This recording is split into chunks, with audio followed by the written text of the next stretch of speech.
Hello, hello, bonjour à tous, j'espère que vous allez bien. J'espère que vous allez très bien. Alors, aujourd'hui, on va parler des évaluations annuelles. En tant que RH, vous devez naturellement piloter les évaluations annuelles. C'est à vous d'ouvrir le processus, de dire aux différents managers, les évaluations commenceront tel jour, s'achèveront tel autre jour. C'est à vous de définir la période des évaluations. Et donc, une fois que cette période est clôturée, c'est à vous de collecter. Déjà, de vous rassurer que les évaluations sont faites dans chaque direction, que chacun s'assure bien de ce que les collaborateurs des différentes directions se font évaluer. Donc, c'est à vous de faire le suivi auprès de vos différents confrères. Une fois que vous avez reçu toutes les fiches des évaluations, c'est à vous de les consolider en fait, de les consolider et de faire un rapport qui permettra à vos différents confrères d'avoir une lecture 360 degrés de leurs effectifs. Ça veut dire, par exemple, vous devez pouvoir leur dire par direction, bah, euh, les employés qui ont évolué, ceux qui ont progressé, ceux qui ont régressé. Vous devez aller employé par employé pour analyser les taux de progression, les taux de régression, comprendre d'ailleurs pourquoi les employés sont un employé lambda, soit augmenté, soit régressé. Vous devez pouvoir expliquer ça au directeur. Vous devez pouvoir expliquer au directeur les services qui les portent haut et les services qui les tirent vers le bas au travers des différentes évaluations que vous avez la latitude de pouvoir donner ce type d'informations-là. Et une fois que les évaluations sont terminées, que vous avez votre point avec le directeur, vous devez l'accompagner dans la prise de décision.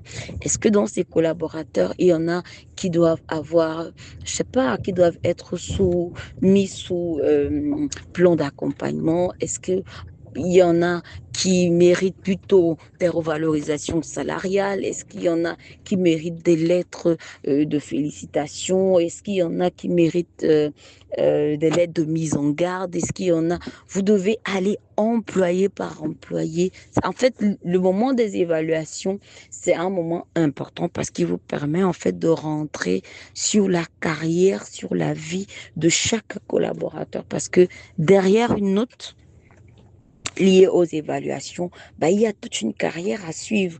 Et si vous ratez ce moment-là, vous allez encore attendre un an pour pouvoir ouvrir le débat. C'est pour ça qu'il est très important de traiter avec beaucoup de minutie les évaluations de fin d'année, euh, euh, tout ce qui est discussion autour des évaluations et surtout travailler le timing avec lequel, dans l'intervalle, où vous discutez avec le manager. Ça doit vraiment être un moment où il est disposé à parler, disposé à écouter, disposé à aller, à entrer point par point sur la carrière de ses collaborateurs. Donc, si vous choisissez le mauvais timing, vous n'aurez pas un directeur, par exemple, disposé à écouter chaque collaborateur, à vous écouter sur chaque collaborateur quand vous allez bâcler le travail et ça va se faire ressentir. Il faut vraiment que quand vous clôturez les évaluations, quand vous clôturez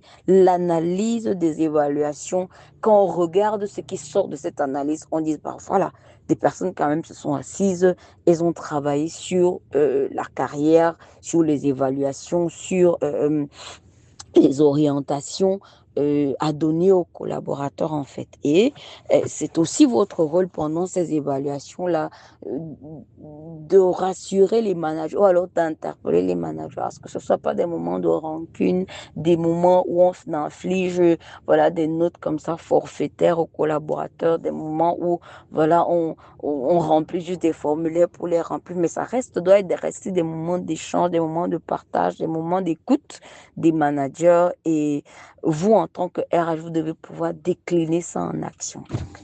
Une évaluation, une évaluation bien faite reste une évaluation bien faite et bien analysée reste un levier fort sur la carrière des collaborateurs. Donc, prenez du temps et faites-le bien parce que il s'agit de la carrière de vos collaborateurs. Donc, à vous qui êtes dans ce processus d'évaluation, d'analyse d'évaluation, vous devez rester lucide, vous devez rester intransigeant, mais surtout, vous devez comprendre que la mission qui vous est assignée est très, très, très, très importante parce qu'il s'agit de la carrière de vos collègues.